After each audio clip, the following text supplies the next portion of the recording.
അമ്പലത്തിൽ പോയി തിരിച്ചെത്തിയതിനു ശേഷം നന്ദിനി ഗംഗ സ്പോൺസർ ചെയ്തിട്ടുള്ള ആ വിഗ്രഹം എടുത്ത് തുടക്കുകയാണ്. ഇത് കണ്ടുകൊണ്ട് സൂര്യ അവിടേക്ക് വരികയാണ്. ഇതെന്തിനാ നന്ദിനി ഇതെടുത്ത് തുടക്കുന്നത്? ഇതാ ഗംഗ സ്പോൺസർ ചെയ്തിട്ടുള്ള വിഗ്രഹമല്ലേ, നീ എന്തായാലും സൂക്ഷിച്ചോ, ഇത് സ്പോൺസർ ചെയ്ത ആളെ പേര് ഗംഗ എന്നാണ് എന്നൊക്കെ പറഞ്ഞ് അവൾ ഓർമ്മപ്പെടുത്താണ്. നന്ദിനി പറയുന്നുണ്ട്, ആര് സ്പോൺസർ ചെയ്താലും നമ്മൾ ആഗ്രഹിക്കാതെ നമ്മുടെ വീട്ടിലേക്ക് വന്ന് കയറിയതല്ലേ ഈ വിഗ്രഹം. അതുകൊണ്ട് ഇവർക്കറിയാമല്ലോ സത്യാവസ്ഥ, നമ്മൾ എങ്ങനെയാണ് ഇതിനെ പരിപാലിക്കുന്നത് എന്നും കൊണ്ടുവന്ന ആളുടെ ഉദ്ദേശം എന്താണ് എന്നൊക്കെ. ഇതെല്ലാം കാണുന്നവർ തന്നെയല്ലേ സർ ഈ ദൈവങ്ങൾ. അതുകൊണ്ട് ബാക്കി കാര്യങ്ങളൊക്കെ അവർ നോക്കിക്കോളും. എന്താ നമ്മുടെ കയ്യിൽ കെട്ടിയ സ്ഥിതിക്ക് നന്നായിട്ട് മിനുക്കിയെടുത്ത് പൂജാ റൂമിൽ വെച്ച് വിളക്കും വെച്ച് ഇതിനെ ആരാധിക്കണം, അത്രേ എൻ്റെ മനസ്സിലുള്ളൂ എന്നൊക്കെ പറഞ്ഞ് അവൾ അതിനെ തുടച്ചുകൊണ്ടേയിരിക്കുകയാണ്. എന്നാൽ ഇതിലൊന്നും വിശ്വാസമില്ലാത്ത സൂര്യ ആവട്ടെ ഇതൊന്നും ഒട്ടും അത്ര വലിയ പ്രാധാന്യത്തോടു കൂടി കാണുന്നില്ല. നന്ദിനി പറഞ്ഞിട്ട്, സാറ് വേണമെങ്കിൽ കുറച്ച് പോയി കിടന്നോ, റെസ്റ്റ് എടുത്തോ എന്നൊക്കെ പറയാൻ. സൂര്യ ചോദിക്കുന്നത്, എന്തിന്, ഇത് പട്ടാ പകലല്ല, ഈ സമയത്ത് എനിക്ക് ഉറങ്ങാനൊന്നും പറ്റില്ല. അല്ല സർ, രാവിലെ അമ്പലത്തിൽ പോയതും അവിടെ ഗുണ്ടകളുമായിട്ട് ഇടിയൊക്കെ നടന്നതല്ലേ, അതുകൊണ്ട് സാറിന് ക്ഷീണമുണ്ടാകും എന്ന് പറയാണ്. സൂര്യ പറയുന്നത്, എനിക്കൊരു ക്ഷീണവുമില്ല, താൻ എനിക്ക് ഒരു ഗ്ലാസ് ചായ ഇട്ട് തന്നെ. ഞാൻ ചായ കുടിക്കുമ്പോൾ താൻ എൻ്റെ അടുത്തിരിക്കുന്നത് എനിക്ക് പ്രത്യേക ഇഷ്ടമാണ്. അതെന്തിനാണ് എന്ന് ചോദിക്കുക നന്ദിനി. അതെ, ഞാൻ എന്തെങ്കിലും ഒരു കാര്യം ചെയ്തുമ്പോൾ അത് കൗതുകത്തോടെ നോക്കി നിൽക്കുന്ന സമയത്ത് നിന്റെ കണ്ണിനൊക്കെ ഒരു പ്രത്യേക തിളക്കമാണ്. അത് കാണുമ്പോൾ എൻ്റെ മനസ്സിന് ഭയങ്കര സന്തോഷമാണ്. ആ തിളക്കം ഒരു പക്ഷേ താൻ കണ്ണാടിയിൽ നോക്കിയാൽ കാണില്ല, അത് എൻ്റെ മനസ്സിനെ കാണാൻ കഴിയുള്ളൂ. അതുകൊണ്ട് താൻ പെട്ടെന്ന് ചായ എടുത്തിട്ട് വാ ചെല്ല് എന്ന് പറഞ്ഞ് സൂര്യ അവിടെ നിന്ന് പോവുകയാണ്. സൂര്യയുടെ ഈ വാക്കുകൾ കേൾക്കുമ്പോൾ ശരിക്കും അത്ഭുതമായിട്ട് തന്നെ നന്ദിനിക്ക് തോന്നുകയാണ് കേട്ടോ. അവൾ മനസ്സിനും അങ്ങനെ സന്തോഷത്തോടു കൂടി ചിരിച്ചു നിൽക്കുകയാണ്. സൂര്യ പറഞ്ഞ ഓരോ വാക്കുകളും വീണ്ടും ആലോചിക്കുകയാണ്. അങ്ങനെയൊക്കെയുണ്ടോ? അതെന്താ മറ്റുള്ളവരുടെ കണ്ണിൽ കാണാൻ പറ്റാത്ത സാറിൻ്റെ കണ്ണിൽ മാത്രം കാണുന്ന പ്രത്യേകത? ഓ, മറ്റാരെയും നോക്കാത്ത പോലെ സാർ എന്നെ നോക്കുന്നത് കൊണ്ടാണ് എന്നൊക്കെ പറഞ്ഞ് അവൾ ചിരിച്ചുകൊണ്ട് ആ വിഗ്രഹം തുടക്കുകയാണ് കേട്ടോ. പിന്നീട് കാണിക്കുന്നത് രാത്രിയിലാണ്. എതി സാറിന് ആ ഗുണ്ടകളുടെ കയ്യിൽ നിന്നും അടി കിട്ടിയത് കാരണം ദേഹം മൊത്തം നല്ല വേദന അനുഭവപ്പെടുകയാണ് കേട്ടോ. വേദന മാറാനുള്ള സ്പ്രേയും ബാമൊക്കെ എടുത്തിട്ട് അദ്ദേഹം ദേഹം ഒന്നാകെ തേക്കിയാണ്. എന്നിട്ട് വേദന കൊണ്ട് തന്നെ അദ്ദേഹം പൊളയാണ്. ആ സമയത്താണ് പത്മ റൂമിലേക്ക് കയറി വരുന്നത്. ഇത് കാണുന്ന പത്മക്ക് നല്ല വിഷമാവുകയാണ്. കൈക്ക് നല്ല വേദനയുണ്ടല്ലേ എന്ന് ചോദിക്കുകയാണ്. ചെറിയൊരു പിടുത്തം എന്ന് പറയാണ് ഇത് സാറ്.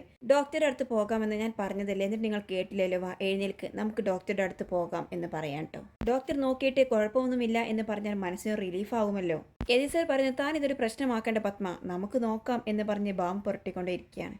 അങ്ങനെ ഓക്കെ എന്ന് പറഞ്ഞ് പത്മ ബെഡിൽ പോയിരിക്കുകയാണ്. എന്നിട്ട് ആലോചിച്ചിട്ട് പറയുന്നുണ്ട്, എന്നാലും എനിക്കൊന്നും മനസ്സിലാക്കുന്നില്ല, ആരായിരിക്കും ഇതിൻ്റെയൊക്കെ പുറകിൽ? ഗംഗയെ സംശയിക്കാം, പക്ഷേ അതൊക്കെ കഴിഞ്ഞ് നമ്മൾ അമ്പലത്തിലേക്ക് ചെല്ലുമ്പോൾ അവരെവിടെ ഉണ്ടാകുമായിരുന്നു? അപ്പോൾ ഇസർ പറയുന്നതിന്, ക്രിമിനൽ മൈൻഡുള്ളവരുടെ പെരുമാറ്റം നമുക്ക് അത്ര പെട്ടെന്നൊന്നും കണക്ക് കൂട്ടിയെടുക്കാൻ പറ്റില്ല. ഇത് കേൾക്കുന്ന പത്മ നെടുവീർപ്പിട്ടുകൊണ്ട്, അയ്യോ, ദൈവമാണ് ആ സമയത്ത് സൂര്യ അവിടെ എത്തിച്ചത്, അവൻ വന്നില്ലായിരുന്നെങ്കിൽ ഒരു പക്ഷേ ഇങ്ങനെ പറഞ്ഞ് നെടുവീർപ്പിടുകയാണ്. പാവം, അവനും ഒരുപാട് അടി കൊണ്ടിട്ടുണ്ട്, വേദന ഉണ്ടായിട്ടുണ്ടാവുമോ മറ്റോ ആവോ എന്നൊക്കെ പറഞ്ഞ് നിൽക്കുകയാണ് കേട്ടോ. അപ്പോൾ എസർ പറയുന്നത്, തനിക്ക് ചോദിക്കാമായിരുന്നില്ലേ? പത്മ പറയുന്നത്, ചോദിക്കണമെന്നുണ്ടായിരുന്നു, പക്ഷേ അവനോടായതുകൊണ്ട് എന്ന് പറഞ്ഞ് മിണ്ടാതെ നിൽക്കുകയാണ്. എസർ പറയുന്നത്, രക്ഷിച്ചത് സൂര്യയാണ്, പക്ഷേ അതിൻ്റെ കാരണക്കാരി നന്ദിനിയാണ്. നന്ദിനി നമ്മുടെ കുടുംബത്തെ എത്രമാത്രം സ്നേഹിക്കുന്നു എന്നതിന് തെളിവാണ് അവളുടെ മനസ്സിൽ ഈശ്വരൻ അങ്ങനെ ഒരു തോന്നലുണ്ടാക്കിയത്. അവൾ നിർബന്ധിച്ചിട്ടാണ് സൂര്യ വന്നത്. സത്യം പറഞ്ഞാൽ താങ്ക്സ് പറയേണ്ടത് അവളോടാണ് എന്ന് പറയണ്ടോ. ഇത് കേൾക്കുമ്പോൾ പത്മക്ക് ഒട്ടും ഇഷ്ടമാകുന്നില്ല. അയ്യോ എന്ന് പറഞ്ഞ് പുച്ഛിക്കുകയാണ്. ചിരിച്ചുകൊണ്ട് പറയുന്നുണ്ട്, പതിവ് പോലെ കറങ്ങി കറങ്ങി അവിടെ എത്തിച്ചു, അതില്ലാതെ തൃപ്തിയാവില്ലല്ലേ നിങ്ങൾക്ക്? പിന്നീട് അങ്ങോട്ട് രണ്ടുപേരും മുഷിഞ്ഞ് സംസാരവും തർക്കവും ഒക്കെ ആവാണ്ട നന്ദിയുടെ കാര്യവും പറഞ്ഞ് പത്മ പറയുന്നുണ്ട്, കുടുംബത്തിൽ നല്ലൊരു കാര്യവും നല്ല ചടങ്ങുകളൊക്കെ നടക്കാൻ നിൽക്കുകയാണ്, അതിൻ്റെ പേരിൽ അങ്ങോട്ടും ഇങ്ങോട്ടും ആ വേലക്കാരുടെ പേരും പറഞ്ഞിട്ട് ഒരു മുഷിച്ചിലും ചർച്ചയും വേണ്ട. എതിസർ പറയുന്നത്, പത്മ അവളെക്കുറിച്ച് പറയുമ്പോൾ താൻ എന്തിനാണോ എപ്പോഴും ഇങ്ങനെ എന്ന് ചോദിച്ചതും പത്മ ഇരു കൈകളും പൊക്കിയിട്ട്, മതി, അവളെക്കുറിച്ചുള്ള സംസാരം ഇവിടെ നിർത്തിക്കോ, എനിക്കത് കേട് നിൽക്കാൻ അല്പം ബുദ്ധിമുട്ടുണ്ട്, അത്രക്കും വെറുപ്പാണ് എനിക്കും എൻ്റെ മക്കൾക്കും അവളെ എന്ന് പറഞ്ഞിട്ട് പത്മ റൂമിൽ നിന്നും ഇറങ്ങി പോവുകയാണ്. ഇനി എവളെ ഇങ്ങനെയെന്ന് പറഞ്ഞ് മനസ്സിലാക്കുക എൻ്റെ ദൈവമേ എന്നും പറഞ്ഞ് നിൽക്കേണ്ട എതിസർ. പിന്നീട് കാണിക്കുന്നത് സൂര്യാട്ടോ. അവന് ബെഡിലിരുന്ന് ഓരോ കാര്യങ്ങൾ ആലോചിക്കുകയാണ്. അപ്പോഴാണ് നന്ദിനി അവിടേക്ക് ഒരു ബൗളിൽ അല്പം സൂപ്പുമായിട്ട് കടന്നു വരുന്നത്. സാർ ഇത് കഴിക്കോ എന്ന് ചോദിക്കുകയാണ്. അപ്പോഴാണ് സൂര്യ അത് ശ്രദ്ധിക്കുന്നത്. ഇന്നെന്താ, പായസമാണോ? വിഗ്രഹമൊക്കെ തുടച്ച് പൂജാമുറിൽ വെച്ചതിൻ്റെ ഭാഗമായിട്ട് പായസം ഉണ്ടാക്കിയതായിരിക്കുമല്ലേ എന്ന് ചോദിക്കേണ്ട അവന്. അതൊന്നുമല്ല സാർ, ഇത് സൂപ്പാണ് എന്ന് പറയാണ്. സൂപ്പോ എന്ന് ചോദിച്ചാൽ അവൻ കയ്യിൽ വാങ്ങിച്ചിട്ട് സ്മെല്ലൊക്കെ നോക്കുന്നു. വാവ്, നല്ല സ്മെല്ല്, നീ ഇവിടെ ഇരിക്കുക എന്ന് പറഞ്ഞ് നന്ദിനിയെ തൊട്ട് മുന്നിൽ തന്നെ പിടിച്ചിരുത്തുകയാണ്. എന്നിട്ട് സ്പൂൺ എടുത്തിട്ട് അല്പം കഴിച്ചിട്ട് പറയുന്നുണ്ട്, വാവ് ടേസ്റ്റി. അല്ല, ഇന്നെന്താണ് സൂപ്പ്, ഇതിവിടെ പതിവില്ലല്ലോ എന്ന് പറയാണ്. അപ്പോൾ നന്ദിനി പറയുന്നുണ്ട്, ഇന്നാ ഗുണ്ടകളുമായിട്ട് നന്നായിട്ട് ഇടി കൊണ്ടതല്ലേ, ശരീരത്തിന് നല്ല ബലവും പുഷ്ടിയും ഒക്കെ കിട്ടാൻ വേണ്ടിയിട്ടാണ്. അപ്പോൾ സൂര്യ ചിരിച്ചുകൊണ്ട് നന്ദിനിയുടെ മുഖത്തേക്ക് നോക്കുന്നുണ്ട്. നന്ദിനി എന്താ എന്ന് ചോദിക്കാൻ കേട്ടോ. അല്ല, ഞാൻ ഈ വലിയ വലിയ ഗുണ്ടന്മാരുടെ ഭാര്യമാരെ കുറിച്ച് കേട്ടിട്ടുണ്ട്, അവരാരെങ്കിലും വെട്ടിയിട്ടോ കൊന്നിട്ടോ ഒക്കെ വരുമ്പോൾ നല്ല മുട്ടനാടിനെ പൊരിച്ച് പിന്നെ കാന്താരി മുളകൊക്കെ അരച്ച് ചില ഔഷധക്കൂട്ടുകളൊക്കെ ചേർത്ത് കൊടുക്കുന്ന ഒരു പരിപാടി. ഇതിപ്പോൾ ഏതാണ്ട് അതുപോലെ ആയല്ലോ എന്ന് പറഞ്ഞ് അവൻ കഴിക്കുകയാണ്. അപ്പോൾ നന്ദിനി ചിരിച്ചുകൊണ്ട് പറയുന്നുണ്ട്, അതിനെന്താ, സാറും ഒരു ചെറിയ ഗുണ്ടയല്ലേ. അപ്പോൾ സൂര്യ അല്പം ചൊടിച്ചിട്ട് ചോദിക്കുന്നു, അല്ല ഞാൻ എങ്ങനെയാണ് ഗുണ്ട, ഞാൻ ആളുകളെ തല്ലാൻ പോകാറുണ്ടോ എന്നൊക്കെ ചോദിക്കുക. അതിന് കൗണ്ടർ ചെയ്തുകൊണ്ട് നന്ദിനി ഓരോ കാര്യങ്ങൾ പറഞ്ഞ് ചിരിക്കുകയാണ്. സൂര്യ പറയുന്നത്, എന്തായാലും ടേസ്റ്റ് അടിപൊളിയായിട്ടുണ്ട് സൂപ്പിൻ്റെ, ഇനിയും ഇതുപോലെ ഒരെണ്ണം കിട്ടാൻ ഞാൻ ആരെങ്കിലും തല്ലേണ്ടി വരുമോ. അപ്പോൾ നന്ദിനി ചിരിച്ചുകൊണ്ട് പറയുന്നുണ്ട്, ഇതിന് വേണ്ടി സർ ആരെ തല്ലുകയൊന്നും വേണ്ട, എപ്പോഴാണ് വേണ്ടതെന്ന് വെച്ചാൽ എന്നോട് പറഞ്ഞാൽ മതി, ഞാൻ റെഡിയാക്കി തരാം. പിന്നീട് അവർ ഓരോ കുസൃതികളും തമാശകളൊക്കെ പറഞ്ഞിരിക്കുകയാണ്. അവസാനം സൂര്യ പറയുന്നത്, നന്ദിനി തൻ്റെ അഭിപ്രായത്തിൽ ആ ആക്രമിക്കാൻ വന്നവരാരായിരിക്കും. നന്ദിനി പറയുന്നത്, അതിന് അവരുടെ മുഖം കണ്ടില്ലല്ലോ.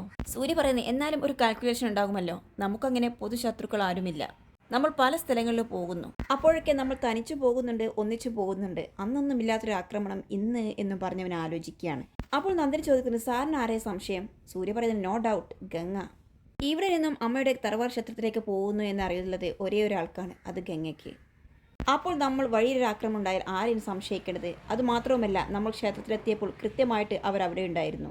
എല്ലാം കൂടി ഒന്ന് വായിച്ചു നോക്കിയാൽ ഇടപാട് അവർ തന്നെയാണ് എന്ന് പറയാനായിട്ട് സൂര്യ.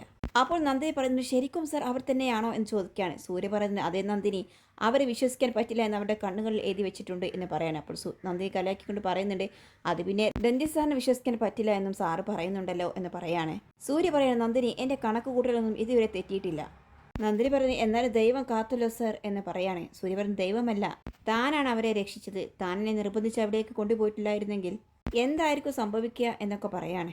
പിന്നീട് പറഞ്ഞു, താനെന്തേലും ഗംഗ കൊണ്ടുവന്ന ആ വിഗ്രഹം എടുത്ത് പൂജാ റൂമിൽ വെച്ചില്ലേ, താനെന്തേലും ആ ദൈവത്തോട് കാര്യമായിട്ട് പറഞ്ഞേക്ക് തിരിച്ചൊരു പണി കൊടുക്കാൻ. അപ്പോൾ നന്ദിനി പറയുന്നത്, അങ്ങനെ എന്താ ചെയ്യാൻ പാടില്ല സർ, അവർക്കുള്ളത് ദൈവം കൊടുത്തോളും എന്നൊക്കെ പറയാണ്. അപ്പോൾ സൂര്യ പറയുന്നുണ്ട്, എന്തായാലും സുദർശനും അവൻ്റെ ഭാര്യയും കൂടി എൻ്റെ കുടുംബത്തിൽ കയറി കളിക്കാൻ തീരുമാനിച്ചാൽ അവർക്കുള്ള പണി ഞാൻ കൊടുക്കും എന്ന് പറഞ്ഞ് കൈ മടക്കി പിടിക്കുകയാണ്. പിന്നീട് കാണിക്കുന്നത് അടുത്ത ദിവസം രാവിലെയാണ് കേട്ടോ. അവിടെ എദിസറും പത്മയും ഉദയനും ഭാര്യയും ഇന്ദ്രജയും വേദക്കയിരുന്ന് ഒരു കല്യാൺ സാരിയെക്കുറിച്ച് ചർച്ച ചെയ്യുകയാണ്. ഉദയൻ പറയുന്നു, അതെന്താ പത്മ ഒരു കല്യാൺ സാരിയെക്കുറിച്ചൊക്കെ പറഞ്ഞ് എന്താണത് കാര്യം എന്ന് ചോദിക്കുകയാണ്.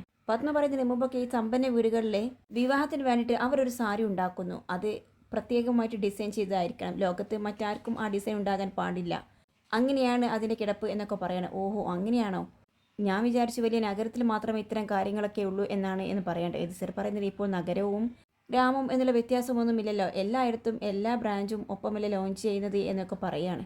ആ സമയത്ത് ഇന്ദ്രജ പറയുന്നുണ്ട്, എൻ്റെ വിവാഹത്തിന് അങ്ങനെയൊന്നും ഒരു കാര്യം ഉണ്ടായിരുന്നില്ല അല്ല മമ്മി എന്ന് ചോദിക്കുകയാണ്. ഇത് കേൾക്കുന്ന ഉദയൻ്റെ ഭാര്യ വന്ദന പറയുന്നത്, പത്മ ഇത് എല്ലായിടത്തും ഉള്ളതാണ് കേട്ടോ, സാധാരണ ഇളയ കുട്ടികളുടെ വിവാഹവും അവരുടെ സൗകര്യമൊക്കെ കേൾക്കുമ്പോൾ മൂത്തവർക്ക് ഇങ്ങനെ അസൂയ എന്നൊക്കെ പറഞ്ഞ് ചിരിക്കുകയാണ് അവർ. അപ്പോൾ ഇന്ദ്രജ പറയുന്നത്, ഇത് അങ്ങനെയൊന്നുമല്ല ആൻറ്റി, ഞാൻ ചുമ്മാ പറഞ്ഞതേ ഉള്ളൂ എന്ന് പറയാം കേട്ടോ. വേറെ ചോദിക്കുന്ന, മമ്മി സാരി അവിടെ നിൽക്കട്ടെ, അതിനെന്തെങ്കിലും സ്പെഷ്യാലിറ്റി ഉണ്ട് എന്നൊക്കെ ചോദിക്കുകയാണ്. പത്മ പറയുന്നുണ്ട്, ഉണ്ട്, എൻ്റെ മോളുടെ വിവാഹത്തിന് സാരി ഏത് തീരട്ടെ, പക്ഷേ അതിൻ്റെ കര നിൽക്കുന്നത് തനി തങ്കം കൊണ്ടായിരിക്കും എന്ന് പറയണം. ഇത് കേട്ട് എല്ലാവരും അത്ഭുതത്തോടു കൂടി നോക്കുകയാണ് കേട്ടോ. അത്ഭുതത്തോടു കൂടി ഇന്ദ്ര ചോദിക്കുകയാണ്, തങ്ക നൂല് കൊണ്ടോ എന്ന് ചോദിക്കുകയാണ്. അതെ. ബന്ധന ചോദിക്കുകയാണ്, അതിനൊക്കെ ഒരുപാട് ചിലവല്ലേ. പത്മ ചിരിച്ചുകൊണ്ട് പറയുന്നത്, ചിലവൊക്കെ ഉണ്ടാവും, പക്ഷേ എൻ്റെ ചക്കരയ്ക്ക് വേണ്ടിയല്ലേ എന്ന് പറഞ്ഞ് വേദയുടെ മുഖക്കൊന്നിങ്ങ് പിടിച്ച് കുലുക്കുകയാണ്. അപ്പോൾ ഇന്ദ്രജിക്കൊരു ആലോചന, എന്നാലും ഏകദേശം എത്ര രൂപയാകും മമ്മി എന്ന് ചോദിക്കുകയാണ് അവൾ. അപ്പോൾ പത്മ പറയുന്നത്, തങ്കനൂല് പാകി നമ്മൾ ഉദ്ദേശിക്കുന്ന രീതിയിൽ ചെയ്യണമെങ്കിൽ ഏകദേശം ഒരു 25 lakhs എന്ന് പറയാൻ കേട്ടോ. വീണ്ടും എല്ലാവരും ഒന്ന് ഷോക്കാവാണ്. ഇന്ദ്രജിയാകട്ടെ 25 ലക്ഷം രൂപയുടെ കല്യാൺ സാരിയോ എന്ന് പറഞ്ഞ് കവിളത്ത് കൈവച്ചിരിക്കുകയാണ് കേട്ടോ. ഉദയൻ പറയുന്നത്, നോക്ക് പത്മ, ഈ അനാവശ്യമായ ആഡംബരത്തിനോട് എനിക്ക് താല്പര്യമില്ല കേട്ടോ എന്ന് പറയാണ്. പത്മ പറയും, ഇത് അനാവശ്യമില്ല ഏട്ടാ, ഇതൊരു ഇൻവെസ്റ്റ്മെന്റ് ആണ്, നമുക്ക് താല്പര്യമില്ല എന്ന് തോന്നുമ്പോൾ ആ തങ്കനൂല് എടുത്ത് നമുക്ക് വിൽക്കുകയും ചെയ്യാം.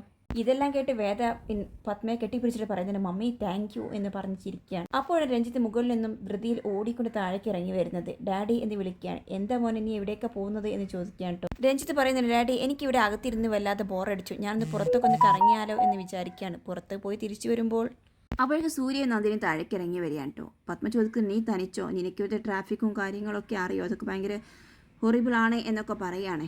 എതിർസരം പറയുന്നത്, എന്തായാലും നീ തനിച്ച് പോവണ്ട, നമുക്ക് എന്ന് പറഞ്ഞ് സൂര്യ നോക്കി പറയുന്നത്, സൂര്യ നീയും കൂടി ഒന്ന് പോ, അവൻ്റെ കൂടെ നിങ്ങൾക്ക് ഒരുമിച്ച് സംസാരിക്കാൻ പറ്റുമല്ലോ എന്നൊക്കെ പറയാണ്. ഞാനോ എന്ന് ചോദിക്കുന്നു സൂര്യ. അതെ, നീ ഒന്ന് പോ അവൻ്റെ കൂടെ എന്ന് പറയാണ്. അവസാനം മനസ്സിലോ കൂടി സൂര്യ സമ്മതിക്കുകയാണ്. അപ്പോൾ നന്ദിനി പതിയെ പറയുന്നത്, സാറിന് രഞ്ജിത്ത് സാർ ഒരുപാട് സംശയങ്ങളിലല്ലേ, സാറിൻ്റെ സംശയങ്ങളൊക്കെ തീർക്കാമല്ലോ. അപ്പോൾ സൂര്യക്കും ഇത് നല്ലതായി തോന്നുകയാണ് കേട്ടോ. അങ്ങനെ അവൻ പോകാൻ തീരുമാനിക്കുകയാണ്. ഇങ്ങനെ കാണിച്ചുകൊണ്ട് ഇന്നത്തെ എപ്പിസോഡ് അവസാനിക്കുന്നത്.